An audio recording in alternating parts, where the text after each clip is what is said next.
Bharat electronical கிட்டத்தட்ட defence செக்டாரில் நமக்கு எலக்ட்ரானிக் சம்மந்தப்பட்ட எல்லா மேனுஃபேக்சரிங் ப்ராடக்ட் பண்ணி கொடுக்குறது இவங்க தாங்க.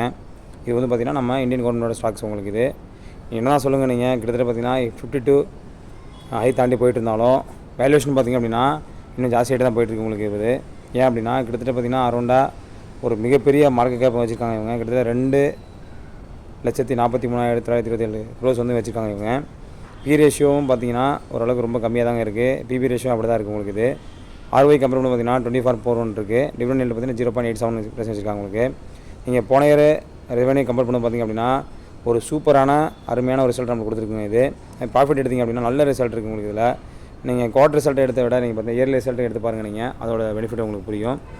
நெட் எடுத்திங்க அப்படின்னா இயர் ஆன் இயர் பார்த்திங்கன்னா கிட்டத்தட்ட அப்ராக்சிமேட்டாக பார்த்திங்கன்னா ஒரு 1000 crore உங்களுக்கு வந்து வேல்யூ ஏறிட்டே இருக்குது உங்களுக்கு. இது நெக்ஸ்ட் எடுத்திங்க அப்படின்னா இதோட CEO யார் பார்த்திங்கன்னா பவுனு சீனிவாசன்